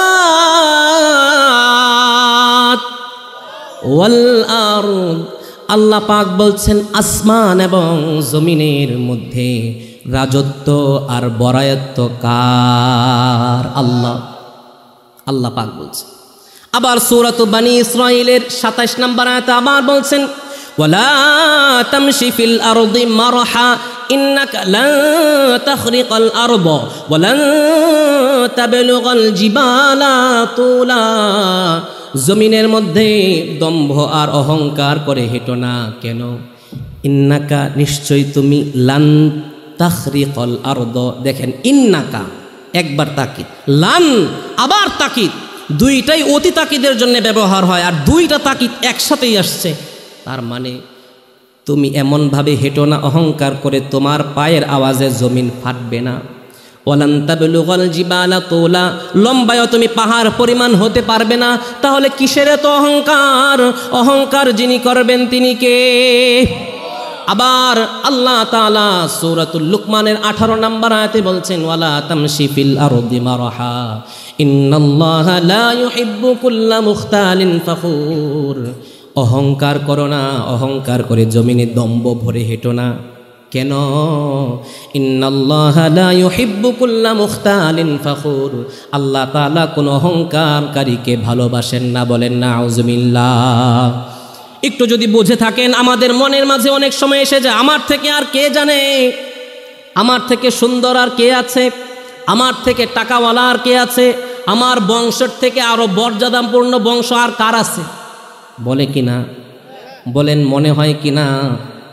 নিজের ভিতরে মনে হয় তো? তাহলে আজকে থেকে আর অহংকার করব না। কেন করব না? কেন করব না? কারণ হাদিসে কুদসিতে এসেছে আল্লাহ তাআলা বলেন আল কিবরিয়া উরিদাই, অহংকার হলো আমার চাদর, ওয়াল আজমাতু ইজারি, আর আমার অহংকার বরায়ত্ব হলো আমার পরনের পোশাক। মান্না জানি ওয়াহিদান মিনহুমা, কেউ যদি আমার এই দুই কাপড়ের একটা ধরে টান দেয়, তার মানে কি? অহংকার তো সাজে আল্লাহর জন্যে। কেউ যদি অহংকার করে কেমন যেন আল্লাহর চাদর দিয়ে টানাটানি শুরু করে, বলেন নাউযুবিল্লাহ। ওয়াল আজমাতু ইজারি, আর বরায়ত্ব করার মালিক কে? বলেন না কে? কিন্তু বরায়ত্ব করলে কেমন যেন আল্লাহর চাদর ধরে, আল্লাহর কাপড় ধরে টানাটানি করে, এমন অধিকার আমাদের আছে? বলেন আছে? আল্লাহ পাক বলছেন মান্না জানি ওয়াহিদান মিনহুমা, কেউ যদি আমার পরনের পোশাক ধরে কেউ টানাটানি করে, কাযাফতুহু ফিন্নার, আমি সরাসরি আমি আল্লাহ তার জন্যে জাহান্নামে জায়গা করে দিব। নাউযুবিল্লাহ। আসতে বলেন না নাউযুবিল্লাহ। আরেকটা হাদিস শুনেন, নবীজি বলেন লা ইয়াদখুলুল জান্নাহ আহাদুন, কেউ জান্নাতে প্রবেশ করবে না। কেউ বলতে আহাদুন, এমন কেউ নাকেরা, তাহতা নফি এসেছে, এটা আম বোঝায়, উমুমিয়াতকে বোঝায়। নাকেরা যদি নফির পরে আসে এটাকে উমুমিয়াত বোঝায়। তার মানে লা ইয়াদখুলুল জান্নাতা আহাদুন ফি কলবিহি মিসকালু যাররাতিন মিন কিবরিন, কারোর অন্তরে যদি যাররা পরিমাণ কিবির থাকে, অহংকার থাকে, বড়ায়ত্ব থাকে, সেই ব্যক্তি কোনোদিন জান্নাতে যেতে পারবে না। নাউজুবিল্লাহ, আরো আসতে। এই জন্য নবীজি বলেন ইয়াকুম ওয়াল কিবির ফা ইন্নাল কিবরা ইয়াকুনু ফির রাজুলি ওয়া ইন্না আলাইহিল আবাআহ। তোমরা অহংকার থেকে বেঁচে থাকো। কেন অহংকার থেকে বেঁচে থাকবে? এর আগের হাদিসে নবীজি বললেন যাররা পরিমাণ অহংকার হলেও জান্নাত যেতে পারবে না, জান্নাতে যেতে পারবে না। এজন্যই নবীজি বলেন ওয়া ইন্নাল কিবরা ইয়াকুনু ফির রাজুলি, অহংকার প্রত্যেকটা মানুষের ভিতরে থাকে। ওয়া ইন্না আলাইহিল আবাআহ, নবীজি বলেন যদিও সে বুজুর্গের চাদর দিয়ে নিজেকে আবৃত করে নেয়, দেখলে মনে হয় লোকটা অনেক বুজুর্গ, অনেক বড় আলেম, কিন্তু অন্য মানুষের ভালো দেখতে পারে না। আছে না নাই? সমাজের মধ্যে অন্য কোনো আলেমকে গোনাই ধরে না, উনি সব জানে। আছে না নাই? টাকাওয়ালা মনে করে আমার থেকে টাকার কারণ নাই, এমন আছে না নাই? শুনে রাখেন, চারটা কথা আমরা বলবো। অহংকার করে মানুষ চার কারণে। কয় কারণে? একটু বলেন তো কয় কারণে? এক নাম্বার, কেউ কথা বলে? আচ্ছা, এক নাম্বার মান ইতামাদা আলা মালিহি কল্লা, মানুষ অহংকার করে টাকার কারণে। কিসের কারণে? কিন্তু মান ইতামাদা আলা মালিহি কল্লা, যেই ব্যক্তি টাকার উপর অহংকার করবে, ভর করবে যে আমার তো টাকা অনেক আছে, কেউ কিছু করতে পারবে না, তাকে ধ্বংস করার জন্যে যিনি যথেষ্ট তিনি কে? কারণ দেখেন, কারণের কিন্তু টাকা কম ছিল না, কয়েকটা উট তার বোঝাই করতো শুধু তার ধন সম্পদ রাখার চাবি, তাই না? আল্লাহর হুকুম একটা আসছে, ফাখাসাফনা বিহি ওয়া বিদারিহিল আরদ, জমিনকে একটি বারের জন্য অনুমতি দিয়েছি, হুকুম করেছি। জমিনকে অনুমতি দিতে দেরি, তাকে মাটির নিচে নিতে দেরি করে নাই, ঠিক কি না বলেন? ওয়ামান ইয়াতামাদা আলান নাসি মাল্লাহ, আর মানুষ অহংকার করে মানুষের কারণে, জনগণের কারণে। আছে না নাই? আমার তো অনেক জনগণ, যেদিকে যায় সেদিকে আমার লোক। আছে না নাই? আল্লাহ তাআলা ওমান ইয়াতামাদা আলান নাসি মাল্লাহ, যদি মানুষের উপর নির্ভর করে কেউ অহংকার করে, মানুষের উপর জুলুম করে, তাকে সমস্ত মানুষ থেকে হারা করে, শূন্য হারা করে, তাকে অপদস্থ করার জন্যে যিনি যথেষ্ট হবেন তিনি কে? নমরুদের মানুষ কম ছিল, বলেন নমরুদের আশেপাশে মানুষ কম ছিল। নমরুদকে মারল কারা? কিসে? ল্যাংরা মশা ঢুকছে কোথায়? মাথায়। মাথায় ঢুকছে। এখন ফের এই নমরুদ বলে বাইরা। কি দিয়া? কি দিয়া? জুতা দিয়া। কে বাইরাবে? ওই যে তার চেলা ডান দিকে একটা, বা দিকে একটা, সামনে একটা, পিছে একটা। বলতো সবসময়, নেতা তুমি যেখানে আমরা আছি, নেতার চরিত্র। হ্যাঁ, এগুলো যারা বলতো শেষ পর্যন্ত তারাই জুতা দিয়া বাইরায় নমরুদকে দুনিয়া ছাড়া করেছে। ঠিক, আরো আসতে। এমন নজির একটা দুইটা? পাশের লোক দিয়া তাকে একেবারে দেশ ছাড়া করেছে, দুনিয়া ছাড়া করেছে, এমন নজির একটা দুইটা? কি বলেন? একটা দুইটা? এখান থেকে, এই নমরুদ থেকে শিক্ষা নিতে হবে। যারা মনে করে আমার জনগণ অনেক বেশি, আমার আশেপাশে মানুষ অনেক বেশি, যেখানে যায় আমার নামের স্লোগান উঠে, তারা যদি মনে করে আমি মানুষের উপর নির্ভর করে বেঁচে থাকবো, কেউ আমাকে ধন্য করতে পারবে না, কেউ আমাকে কিছুই করতে পারবে না, তাদের জন্য বুঝে নিতে হবে নমরুদকে আল্লাহ তাআলা যেইভাবে জুতা পিটা করে ধ্বংস করেছে, সময়ের ব্যবধানে তোমাকেও সেখান থেকে ধ্বংস করে ছাড়বে। ঠিক কিনা বলেন? 3 নাম্বার কথা, ওমান ইয়াতামাদা আলা আকলিহি দাল্লা, কেউ যদি মনে করে আমার জ্ঞান অনেক বেশি, আমার এলেম অনেক বেশি, তাদেরকে শাহরিয়ার কবিরদের মতো অপদস্থ আর লাঞ্ছিত করার জন্যে যিনি যথেষ্ট তিনি কে? 4 নাম্বার, ওমান ইয়াতামাদা আলা সুলতানিহি যাল্লা, কেউ যদি মনে করে চেয়ারে একবার বসেছি, ক্ষমতার চেয়ারে একবার বসেছি, এই চেয়ার থেকে আমাকে আর কেউ ছিনায় নিতে পারবে না। তাকে যিনি অপদস্থ লাঞ্ছিত করার জন্যে যথেষ্ট, তিনি কে? এমনকি কোনো মানুষ, কোনো ব্যক্তি, কোনো নেতা, কোনো রাষ্ট্রপ্রধান এমন চিন্তা করেছে কিনা, করছে কিনা? মান ইআতামাদা আলা সুলতানিহি দাল্লা, তারা মনে করেছিল ক্ষমতা একবার পাইছি, এই ক্ষমতা আর কেউ নিতে পারবে না। কি বলেন? কিন্তু আল্লাহর কথাই সত্য, আল্লাহ তাআলা ছাড় দেন কিন্তু ছেড়ে দেন না। মনে করেছিল সময় অনেক পেয়েছি, আমার ক্ষমতা আর কেউ নিতে পারবে না, কেউ কোনোভাবে নিতে পারবে না। আল্লাহ তাআলা দেখিয়েছেন ওয়া মাকারু ওয়া মাকারাল্লাহ। তারা চক্রান্ত করেছিল দেশের বিরুদ্ধে, তারা চক্রান্ত করেছিল আলেমের বিরুদ্ধে, তারা চক্রান্ত করেছিল মুফাসসিরে কোরআনের বিরুদ্ধে। তারা মনে করেছিল মুফাসসিরে কোরআনকে জেলের ভিতরে ভরে মানুষদের থেকে তাদেরকে দমিয়ে দিবে। আল্লাহ পাক এক শব্দের মাধ্যমে তাদেরকে লাঞ্ছিত অপদস্থ করে দেশ থেকে ভাগাতে বাধ্য করেছেন। ঠিক কিনা বলেন? সত্য।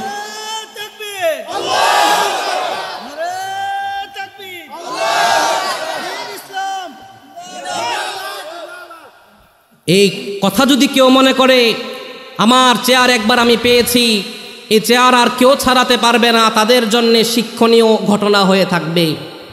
ওমান ইয়াতামাদা আলা সুলতানিহি দাল্লা, কেউ যদি মনে করে চেয়ার আমি বসেছি, ক্ষমতা একবার পেয়েছি আর ছাড়বো না, এমন অহংকার আর দম্ভ কেউ যদি করে, আল্লাহ তাআলা তাদেরকে সময়ের ব্যবধানে লাঞ্ছিত অপদস্থ করে ছাড়বেন। আল্লাহ তাআলা আমাদেরকে এই ধরনের অহংকার থেকে বেঁচে থাকার তৌফিক দান করেন, পড়েন আমিন। তাহলে বলছিলাম অহংকার করার ক্ষতি, তাই না? অহংকার করার ক্ষতি। 3 নম্বর হাদিস, মান জাররা সাওবাহু খুয়ালা লাম ইয়ানজুরিল্লাহু ইলাইহি ইয়াউমাল কিয়ামা। দেখবেন আমার অনেক যুবক ভাইয়েরা প্যান্ট পরে টাকনুর নিচে তো নিচে পায়ের অর্ধেক যায়, আছে না নাই? লুঙ্গি পরে তো পরে সব আসর দিয়া সব ঝাড়ু দিয়া নিয়ে যায়, আছে না নাই? এটা কেন পড়ে? কেন পড়ে? বেডাগিরি দেখানোর জন্য। একজন বলতেছে হ্যাঁ এটা অহংকার করার জন্যই পড়ে, যে আমি কিছু একটা হইছি এতদিনে। কি বলেন? হ্যাঁ, এরকম যদি আমার যুবক ভাইয়েরা, প্রাণের ভাইয়েরা যদি আজকেও যদি আমরা এই কথা থেকে সিদ্ধান্ত নিতে পারি, ইনশাআল্লাহ আল্লাহ তাআলা দুনিয়া এবং আখিরাতে আমাদেরকে সম্মানিত করবেন, পড়েন আমিন। কিন্তু এমন রোগ যদি কারো থেকে থাকে, আল্লাহর হাবিব বলেন লা ইয়ানজুরুল্লাহু ইলাইহি ইয়াউমাল কিয়ামা, কিয়ামতের দিন আল্লাহ তার দিকে তাকাবেনও না, বলেন নাউজুবিল্লাহ। আল্লাহ যদি সেই দিন আমার দিকে না তাকায়, আমার যাওয়ার কোনো রাস্তা আছে? আমার বাঁচার কোনো রাস্তা আছে? কি বলেন? তাহলে এই ধরনের কাজ যারা প্যান্ট নিচে টাকনুর নিচে পরি, আজকে থেকে আমরা এই ধরনের কাজ আর করব না, বলেন ইনশাআল্লাহ। আমার ছেলে যদি করে, না করতে পারবো না। আমার ভাই যদি করে, বাবা যদি করে, পারবো না ইনশাআল্লাহ। ইনশাআল্লাহ। 3 নম্বর হাদিস শুনেন, ওয়ামান তাআজ্জামা ফি নাফসিহি আও ইখতালা ফি মাশিয়াতিহি লাকিয়াল্লাহা ওয়া হুয়া আলাইহি গাদবান। কেউ দম্ভ ভরে হাঁটে, আও ইখতালা ফি মাশিয়াতিহি, হাঁটার মধ্যে তার অহংকারের ছাপ ভেসে উঠে। দেখবেন কেউ কেউ হাঁটে, এই যে লঙ্গির কোনাটাই ভাবে ধরে একদিকে আলগায় হাঁটে, আছে না নাই? কেউ কেউ তো হাতে দেয় না, একবারে বগলের নিচে ওই দিকটা তার জয় বাংলা, আছে না নাই? এটা কেন করে? কেন? স্টাইল না, এটা অহংকার। কিসের? আচ্ছা, আমাদের মা বোনেরা যারা এসেছেন, ওনাদের প্যান্ডেলে নাকি জায়গা হচ্ছে না, অনেক মা বোনেরা দাঁড়িয়ে আছেন। মেহেরবানি করে একটু কষ্ট করে, শীতের দিন যে জায়গায় বসি জায়গাতে গরম হয়ে যায়, ছাড়তে কেউ চায় না। কিন্তু দিনের খাতিরে আমার একটা বোনের জন্য যদি ছাড়তে পারি, ইনশাআল্লাহ এটাও নাজাতের একটা উসিলা হতে পারে। এজন্যে আমরা যারা সামনে বসেছি একটু সামনের দিকে আগাবো, পিছনের মা বোনেরা যেন বসার সুযোগ পায়, পড়েন ইনশাআল্লাহ। 4 নম্বর হাদিস, যারা অহংকার করবে, যারা অহংকার করবে, ইউহশারুল মুতাকাব্বিরুনা ইয়াউমাল কিয়ামাহ ফি আমসালিয যাররি ফি আমসালিল যাররি ফি সুওয়ারির রিজাল। কিয়ামতের ময়দানে অহংকারকারীদেরকে আল্লাহ তাআলা একত্রিত করবেন। একটু সবাই মনোযোগটা পুরোপুরি দেন, দেখেন আল্লাহর হাবিব কি বলেছেন। ইউহশারুল মুতাকাব্বিরুন, মুতাকাব্বির যারা আছে, যারা অহংকার, সব কাজে তারা অহংকার, আমি আমি আমার মতো আর কেউ নাই, সব কাজে। দেখবেন বাজারে গেলে এই মাছ এটা আমারে দে, এই ওইটা কর, আছে না নাই? হ্যাঁ হ্যাঁ হ্যাঁ, এমন যদি আমার হয়ে থাকে, এমন স্বভাব যদি আমার অন্তরে থাকে, কেমন যেন নবীজি সেই 1400 বছর আগেই আমাকে বলেছেন, ইউহশারুল মুতাকাব্বিরুনা ইয়াউমাল কিয়ামাহ আমসালায যাররি ফি সুওয়ারির রিজাল। কিয়ামতের ময়দানে আল্লাহ তাআলা মুতাকাব্বিরদেরকে, অহংকারকারীদেরকে একত্রিত করবেন। তাদের আকৃতি থাকবে মানুষের, কিন্তু তাদের অবস্থাটা থাকবে পিঁপড়ার মতো। বলেন নাউজুবিল্লাহ। কতটুকু থাকবে? পিঁপড়ার মতো। আমসালায যাররি, পিঁপড়ার মতো থাকবে, ফি সুওয়ারির রিজাল, কিন্তু তাদের আকৃতি, বডি স্ট্রাকচার এটা পুরোটাই মানুষের মতোই থাকবে। তাদেরকে কিয়ামতের ময়দানে আনা হবে। ইয়াগশাহুমুয-যুল্লু মিন কুল্লি মাকান। কিয়ামতের ময়দানে এই অহংকারকারীদেরকে পিঁপড়ার মতো করে মানুষের আকৃতি দিয়ে একসাথে জমা করবেন। জমা করার পরে চতুর্দিক লাঞ্ছনা আর অপদস্থতা তাদেরকে বেষ্টন করে ফেলবে। নবীজি বলেন, ইউসাকুনা ইলা সিজনি জাহান্নাম। তাদেরকে টেনে টেনে, শিকল দিয়ে টেনে টেনে তাদেরকে জাহান্নামের দিকে নিয়ে যাওয়া হবে। বলেন নাউজুবিল্লাহ। কোন জাহান্নামে তাদেরকে নিয়ে যাওয়া হবে? জাহান্নামটা কেমন হবে? নবীজি বলেন, ইউকালু লাহু বুলাস। ওই জাহান্নামের নামটা হবে বুলাস। বলেন জাহান্নামের নামটা কি? বুলাস। এই বুলাস নামক জাহান্নামের সিফাত কি? কেন তাকে বুলাস নামে নামকরণ করা হলো? নবীজি বলেন, তা'লুহুম নারুল আনয়ার। এই বুলাস নামক জাহান্নামের আগুনটা এত ভয়ঙ্কর হবে, এত বেশি ভয়ঙ্কর হবে। এটা বোঝানোর জন্য যদি আমি বলি, আমরা দেখি ভাত রান্নার সময় ভাতের পাতিল থেকে টকবক করে ফুটে ওঠে, বলক ওঠে, তাই না? বলক ওঠার সাথে ভাত 4-5টা উপরের দিকে উঠে আর নামে, তাই না?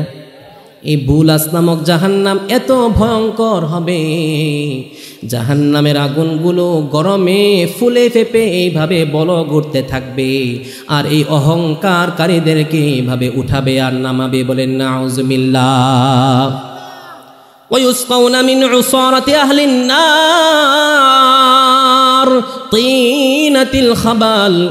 আর তাদের খাবার হবে, অহংকারকারীদের খাবার হবে সমস্ত গোটা জাহান্নামবাসীর যত খাবার আছে, যত পুজ আছে, রক্ত আছে, তাদেরকে আগুনে জ্বালানোর কারণে, কষ্ট দেওয়ার কারণে যত পরিমাণ পুজ হবে, রক্ত হবে, সমস্ত পুজ আর রক্ত জাহান্নামের তলদেশে যাবে, তাই না? কি বলেন? সমস্ত রক্ত আর পুজগুলো জাহান্নামের তলদেশে যাবে, আর এই অহংকারকারীদের খাবার হবে সমস্ত জাহান্নামবাসীদের পুজ আর রক্ত। বলেন নাউজুবিল্লাহ। এখন বলেন অহংকার করা যাবে? বলেন অহংকার করা যাবে? অহংকার করা যাবে। আমরা জাহান্নামেও যেতে চাই না, জাহান্নামীদের পুজো খেতে চাই না। আজকের মাহফিল থেকে যদি সিদ্ধান্ত আমি নিয়ে নেই, যতদিন বেঁচে থাকবো নিজেকে সবচেয়ে বেশি ছোট মনে করব। বলেন ইনশাআল্লাহ। আমি কিছুই না, আমার ভিতরে কিছুই নাই, আমার টাকাও নাই, এই টাকা দিয়ে আমার কি হবে যদি এখন মৃত্যু চলে আসে, তাই না? এমনভাবে যদি আমি নিজেকে পরিচালনা করতে পারি, আল্লাহর হাবিব বলেন দুনিয়া এবং আখিরাতে সবচেয়ে বেশি সম্মানিত আল্লাহ তাকে করে দিবে। সুবহানাল্লাহ। হাদিস শরীফে এসেছে, মান তাওয়াযা লিল্লাহ রাফাআহুল্লাহ। যে ব্যক্তি আল্লাহর জন্য বিনয়ী হয়ে যাবে, অহংকার মানুষের সাথে করবে না, আল্লাহর হাবিব বলেন আল্লাহ তাআলা ওই মানুষকে সবার মাঝে দামি করে দিবেন। সুবহানাল্লাহ। আরেক বর্ণনা এসেছে মান তাওয়াদা লিল্লাহি দারাজা, কেউ যদি আল্লাহর জন্য এক স্তর পরিমাণ নত হয়, রাফাআহুল্লাহু দারাজা, আল্লাহ তাকে এক স্তর পরিমাণ উঁচু মর্যাদাসীন করে দিবেন। কতটুকু বলেন, কতটুকু? এক স্তর। মনে করেন আজকে এখানে অনেক আলেম বসা, আলহামদুলিল্লাহ বরকতময় মজলিস। এখানে দেখেন আমাদের এলাকার শ্রদ্ধেয় ব্যক্তিবর্গ আলেম আমাদের মাঝে এসেছিলেন, ওনারা মাহফিলের মধ্যে বসে গেছে। ওনারা তো পারলেই শুরুতে এসে বসতে পারতেন, কি বলেন, তাই না? এটা একটা বিনয়ী। এটা কার জন্য? আল্লাহর জন্য। আমার এমন মনে করা, আমি কেন গিয়ে বসবো, আমি কে, আমি কি, এমন মনোভাব যদি অন্তরে আসে, ইনশাআল্লাহ ইনশাআল্লাহ দুনিয়া এবং আখিরাতে আল্লাহ তাআলা শ্রেষ্ঠ মানুষ হিসেবে মানুষের মাঝে পরিচিত করেই দিবেন ইনশাআল্লাহ ইনশাআল্লাহ। এই জন্যই নবীজি বলেন মান তাওয়াদা লিল্লাহি দারাজাতান, এক স্তর পরিমাণ, সামান্য পরিমাণ যদি কেউ আল্লাহর জন্য নত হয়ে যায়, কেউ যদি তাওয়াজু দেখায়, আল্লাহ তাআলা তার মর্যাদাকে বাড়িয়ে দেওয়ার জন্য জিম্মা হয়ে যান। শুধু তাই নয়, দুনিয়াতে আল্লাহ তাকে সম্মানিত করবেন, বিষয়টা এমন নয়। হাত্তা ইয়াজআলাহু ফি ইল্লিয়িন, বলেন আল্লাহু আকবার। দুনিয়াতে আল্লাহ তাআলা সবার মাঝে তাকে সম্মানিত করবেন, সম্মানের একটা পাত্র হিসাবে তাকে কবুল করবেন। এবং আল্লাহ তাআলার ডাকে যখন বান্দা সাড়া দিবে, দুনিয়ার মায়া যখন ত্যাগ করে চলে যাবে, আল্লাহ তাআলা তাকে ইল্লিয়িন, জান্নাতের সর্বোচ্চ মাকামে তাকে অধিবাসী হিসেবে কবুল করবে। সুবহানাল্লাহ। এখন যদি বুঝে থাকেন এই অর্জুনচরবাসী, এখন এই মুহূর্তে সবাই অন্তর থেকে বলেন, আমরা কি বিনয়ী হব নাকি অহংকারী? বলেন অহংকারী না বিনয়ী? জান্নাতে যেতে চাইতো, ছোট জান্নাত না বড় জান্নাত? সবচেয়ে মর্যাদাপূর্ণ জান্নাত, তাই না? তাহলে ইনশাআল্লাহ আজকে থেকে কোনো দিন আর আমি অহংকার করব না, বলেন ইনশাআল্লাহ। অহংকার আমি করব না। কেন? যদি অহংকার আমি করি, এই হাদিসের শেষাংশে নবীজি বলেন ওমান তাকাব্বারা আলাল্লাহ দারাজাতান, কেউ যদি শুধুই কেবল আল্লাহর জন্যে কেউ যদি অহংকার প্রদর্শন করে, আরে কি হয়েছে, ভাস্কর্য এটা আমার নেতা বলছে করতে হবে, করতেই হবে, ইসলাম কি বলছে এটা দেখার দরকার নাই, উলামায়ে কেরাম কি বলছে এটা দেখার দরকার নাই।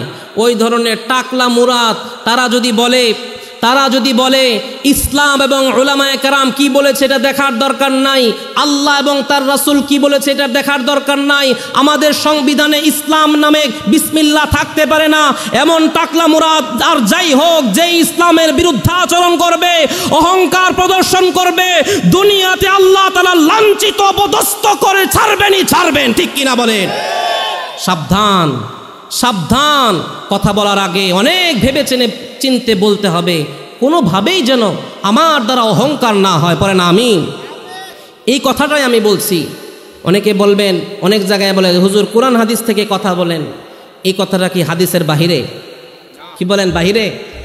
আল্লাহর হাবিব বলেছেন মান তাকাব্বারা আলাল্লাহ, আল্লাহর সাথে যে অহমিকা দেখালো, অহংকার করলো, ওয়াদাআহুল্লাহু দারাজাতান, আল্লাহ তার মর্যাদাকে খাটো করে দেন। নাউজুবিল্লাহ কেউ বলেন না। এবং ওয়ামান ওয়াযাআহুল্লাহ, আল্লাহ যাকে অপদস্থ করেন, হাত্তা ইয়াজআলাহু ফি আসফালিস সাফিলিন, শুধু আল্লাহ তাআলা তাকে অপদস্থ লাঞ্ছিত করবেন। দুনিয়াতে বিষয়টা এমন নয়, শুধুমাত্র বিষয়টা এমন নয়, আল্লাহ তাআলা জাহান্নামের সর্বনিম্ন স্তরে তাকে জায়গা করে দিবে। নাউজুবিল্লাহ। আসতে